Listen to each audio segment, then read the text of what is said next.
Story appears ordinary until you see the core side of it. And what you're looking for is a story behind the news. We bring it to you from Lagos, the commercial capital of Nigeria. Giving you all sides and political stories round the clock. Every detail from the start line to the final whistle. CoreTV News, expanding your view.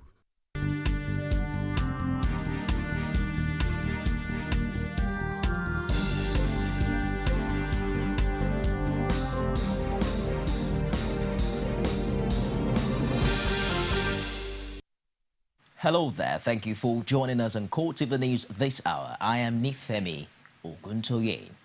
The federal government has revealed that between January and April, a total amount of 130.7 billion naira had been released to the Ministry of Defense for military operations.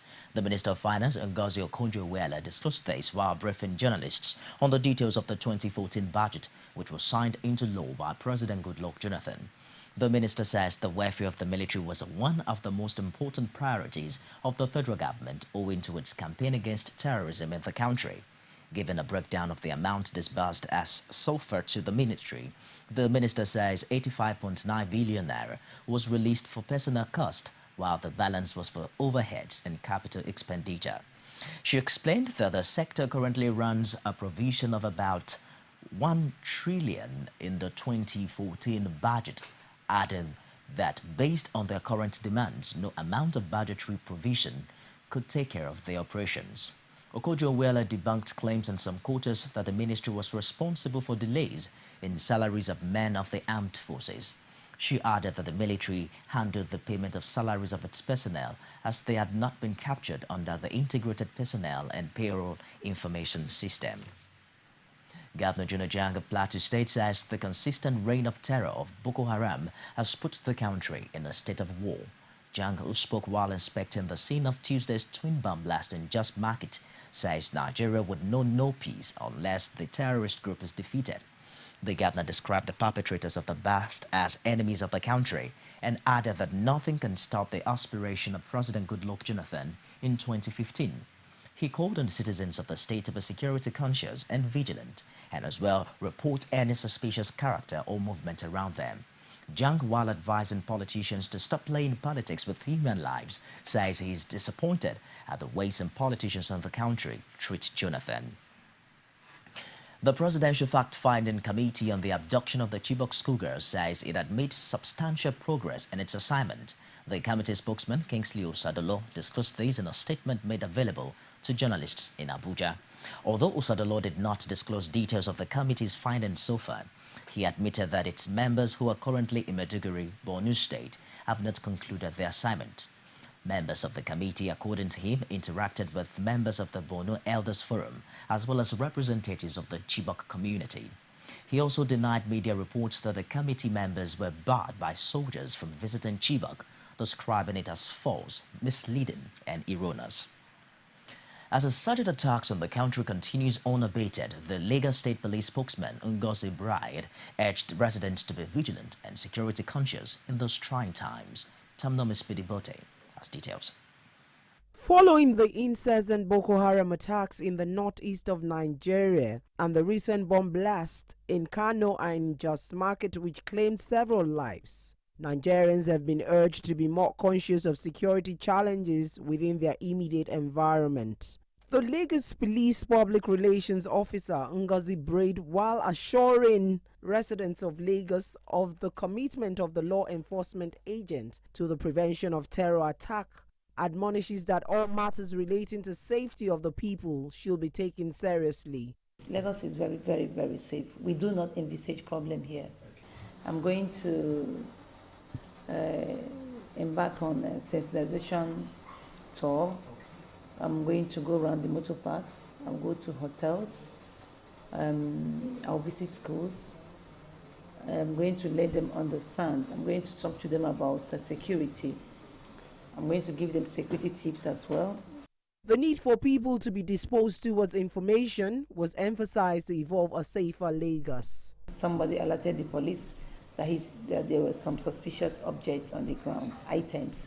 And it goes to show that All our preachings have entered their ears. People are not security conscious. When you see things you don't understand, you call the police, you call the law enforcement agents. So we really need information. In as much as we are putting enough, we have very watertight security in place, we also need the public to cooperate with us this period. Security agencies in the country are neck deep in the fight against insurgency, and it is certain that this fight can only be won with the cooperation of the citizens. People are encouraged to report strange movements in their environment and be ready to assist in ridding the country of terror. Tamnemi Speedbote, CoreTV News, Lagos. The Deputy Senate President Ike Ekweremadu says the National Assembly would expedite action on the Petroleum Industry Bill, PIB. Ekweremadu gave the assurance when he received the delegation of the newly elected leadership of the Independent Petroleum Marketers Association of Nigeria, IPMAN. He says that the Senate is mindful of the benefits of the PIB to Nigerians and those in the petroleum sector and would work to enthrone the major reforms contained in the bill. The Senate President urged IPMAN to ensure steady supply of petroleum products. He also implored them to be security conscious in their operations. Leader of the delegation and national president of IPMAN, Chinedu Okoronko, noted that IPMAN is committed to stability in the downstream subsector of the petroleum industry. He also disclosed that IPMAN plans to establish 2 refineries in Kogi and Bayelsa states. The extension of the national conference has attracted condemnation from some Nigerians. Our political analyst Aihonsu Olatuboso says the extension is unnecessary. He termed the outcome of the deliberations as a duplication of the roles of the National Assembly. Omotayo Alo has details. The ongoing national conference has been extended with 4 weeks. The political analyst Aihonsu Olatuboso says there is no need for the extension because the delegates are responsible for underutilizing the period of time allotted to them by the president. Going by what happened in the first 2 weeks of the conference, when we were discussing frivolous issues, the issue of procedure, the rules of business, and so on and so forth, they wasted so much time on agreeing on how to start. Now that we are entering the most sensitive aspect of the work of the conference, that is when we are really going to see the kind of stuff that the conference. And don't also forget the fact that some of the people or delegates at this conference, do they have the temperament, do they have the emotional stature, are they well informed to make well-informed contributions? Olatuboso applauded the proposal for creation of more states by the delegates. He says the idea is not a bad one but lacks confidence in the patriotic spirit of those proposing it, saying they seem to be selfish. Because of what state have become in Nigeria today, against the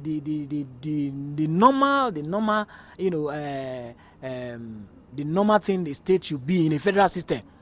As a kind of federal system that is in the model of federal system that is practiced in federal societies, federal countries like the United States of America and India. But the way we are practicing our own is complete deviation. The political analyst also says Nigeria will have a better future where elections will be free, fair and devoid of bloodshed. Omotayo Alo, CoreTV News, Lagos. The Lagos State Commission of Establishments, Training and Pensions, Florence Modupe Oguntuase, addressed journalists on the occasion of the 3rd year anniversary of the 2nd term of the administration of Governor Babatunde Fashola. Bede Okoro has details. This year's press briefing of the Ministry of Establishment, Training and Pensions centered on how the ministry has fared in the running of its mandate with regards to industrial disputes, labor union representation and safety of workers. Issues of pensions, issues of wage review, industrial matters, these are currently receiving the attention of the ministry, and before the year runs out, we will be able to make specific pronouncements on the stance of the state government.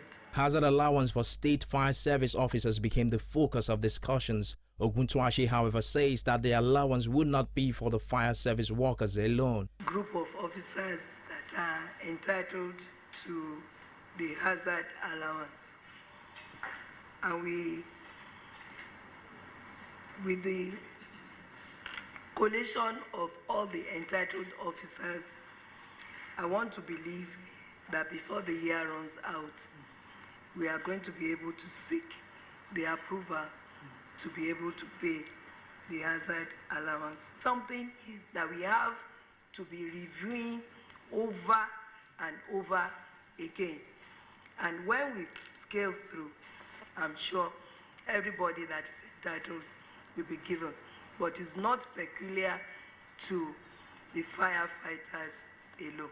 On the issue of delaying the payment of pension, the commissioner says the root cause of the delays is the issue of non-compliance on the part of pensioners to the provisions and standards of making available necessary documentations. She also explained the position of the government on the ongoing strike by teachers of the Lagos State University. I think we will forever have issues, and we will continue to dialogue with the parties that are involved. I do not see a situation where we will wake up one day and say that all the problems have been solved. As they come along, we continue to solve them. Right now, the Executive Council has set up an executive committee to look into all the issues that they have raised. And I think my PAMSEC that was at ESCO yesterday, because I wasn't there, reported to me this morning that the committee is supposed to be meeting to be discussing all these issues. So the straight answer to that is that there's an Executive Council committee that has been set up to look closely into the matters of the industrial issues between ASU and the state government. Participants at the briefing urged the ministry to continue in its capacity building efforts which enhances productivity and national development. Bid Okoro, CoreTV News, Lagos. In an exclusive interview with Ekiti State Correspondent Rashid, governorship hopeful Ayodele Fayose of the People's Democratic Party debunked a rumor that he has been disqualified from the June 21 governorship race. Well, I am yet to be aware of that. It's part of the fear being expressed by them. They're afraid. You understand? There's no amount of conspiracy that will stop this journey. It's divine. I can't even stop it myself. It's a train that can't be stopped until I get to the government house. Messages had earlier been making rounds that Fayose has been disqualified from the governorship race by an Abuja High Court. Still in Ekiti, the recent defection of the former governor, Segun Oni, to the All Progressives Congress has been described as a good development. A group of Ekiti elites under the aegis of E11 made the statement during a courtesy visit to the governor's office. Rashid was there and filed in this report. The protracted political crisis in Ekiti State in 2006 that culminated in the impeachment of the then governor of the state, Ayo Fayose, gave rise to a group named E11. Members of the group at inception included Kayode Fayemi, the incumbent governor of the state, Segun Oni, the former governor, and other Ekiti A-list individuals who used the platform to express their political convictions. Although the group succeeded in ousting Ayo Fayose as governor then, its rank was completely broken when two prominent members, Kayode Fayemi and Segun Oni, battled for the soul of Ekiti politics in the 2007 election. Fayemi contested on the platform of Action Congress of Nigeria, ACN, and Oni was the candidate for People's Democratic Party, PDP. The center for the group could not hold until the recent defection of Segun Oni to the APC. With Oni's declaration to work for the success of Fayemi at the 2014 governorship election in the state, elites in Ekiti have decided to revive the E11 group.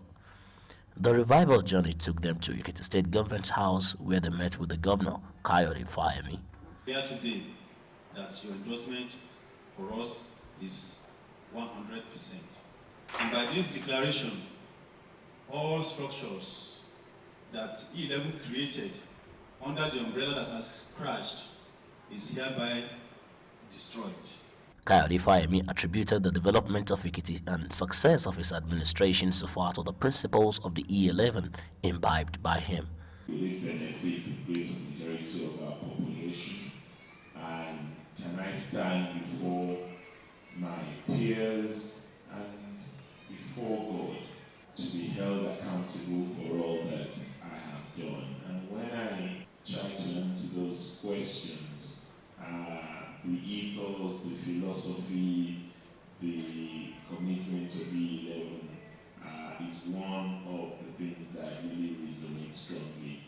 E11 leadership says Oni and Fayemi's unification is good to the group and Ekiti people as they are now set to forge ahead with one voice. Some 10 years ago, we divided the group into two.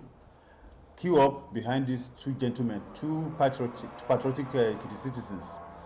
And along the line, there were issues and challenges.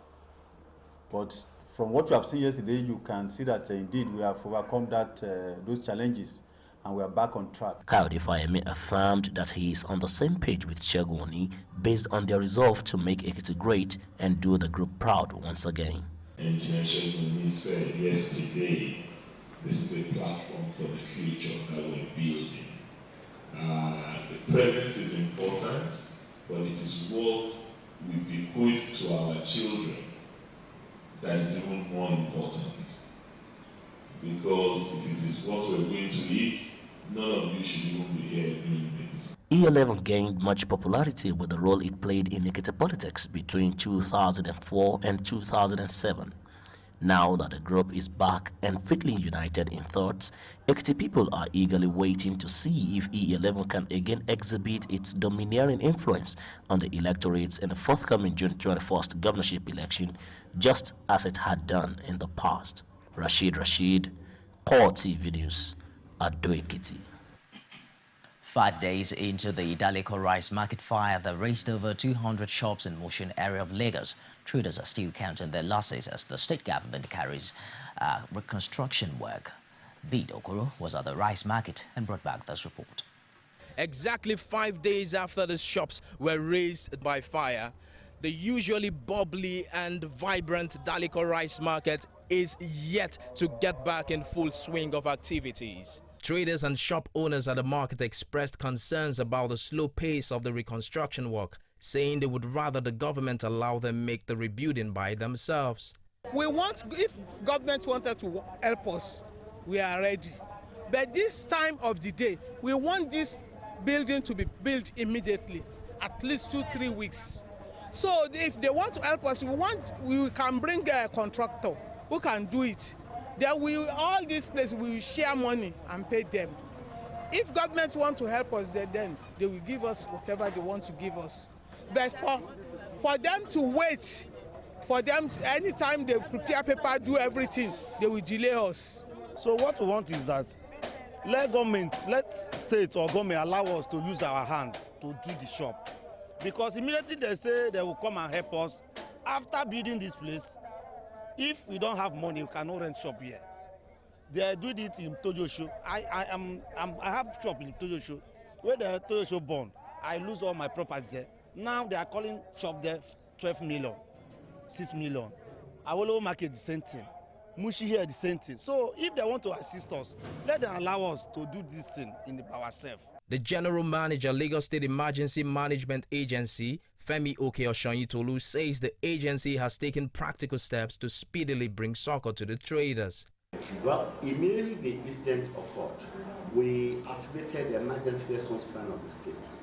All the stakeholders that are important in managing an emergency moved straight to the scene. And with a well-coordinated emergency response, we are able to prevent the spread of the fire. We curtail the fire and we put off the fire. He advised on the precautionary and safety measures that needed to be installed in the market to avoid a reoccurrence. A lot of safety measures in place because, one, we have to have a robust, effective and efficient market emergency management committee in place at that market. As the reconstruction work goes on, some of the traders seem to be impatient at the pace, calling for a speed up of the process. Bid Okoro, CoreTV News, Lagos. Top stories making headlines on the foreign scene next, coming up shortly after this break. On the day list this morning, Nigerians encourage corruption, cites University of the Punch newspaper. Nigerian Governor Forum calls for Okonjo Iweala's resignation. Page 2 of the Punch newspaper. The dailies every day on CoreTV News. Nigerians continue to travel the city of Lagos once agog as all routes. Be the first to know. CoreTV News from the north, south, east, west, and around Africa. We break the news. One Nigeria. Now you can catch all the actions live as the news breaks. We are CoreTV News. Welcome to CoreTV. A 24-hour news station. Glad to have you back. For more information on our news and other programs, visit us on our Facebook page at www.facebook.com/CoreTV News. You can also follow us on Twitter at CoreTV News NJ, as well as watch our previous episodes on YouTube, youtube.com/CoreTV News. Outside Nigeria now, South African President Jacob Zuma has vowed to spearhead a radical socio-economic transformation as he is sworn in for a second term before dignitaries and a cheering crowd of thousands. The ceremony took place in the amphitheater of Pretoria's English colonial-style union buildings, the seat of government, where just 5 months before Nelson Mandela's body lay in state. Zuma paid tribute to the former leader and founder of the nation, hailing the work he did to transform South Africa from international pariah to toast of the world. Presidents and prime ministers from across Africa, including Zimbabwe's Robert Mugabe and Nigeria's Goodluck Jonathan, attended the ceremony. I, Jacob Gedleyihlekisa Zuma, swear. I, Jacob Gedleyihlekisa Zuma, swear that I will be faithful to the Republic of South Africa. That I will be faithful to the Republic of South Africa, so help me God. We have successfully completed the first phase of our transformation. Today marks the beginning of the second phase of our transition from apartheid to a national democratic society. This second phase will involve the implementation of radical social economic transformation. Key targets in this regard will be to eradicate corruption and inefficiency in the public service. Lebanon's parliament again failed to meet a vote on a new president after the Hezbollah-led bloc boycotted the session, leaving it without a quorum. It was the fourth time that the assembly has failed to achieve a quorum to vote on the replacement for President Misha Suleiman, whose terms expired on May 25. Due to the lack of quorum, Parliament Speaker Nabi Berry postponed Parliament session to elect the President of the Republic. The latest postponement raises the real specter that Suleiman will vacate the presidency with no candidate chosen to replace him. The country's two main blocs, one led by the Hezbollah movement, the other by Saad Hariri, the son of assassinated Prime Minister Rafik Hariri, have failed to come to a consensus on the replacement.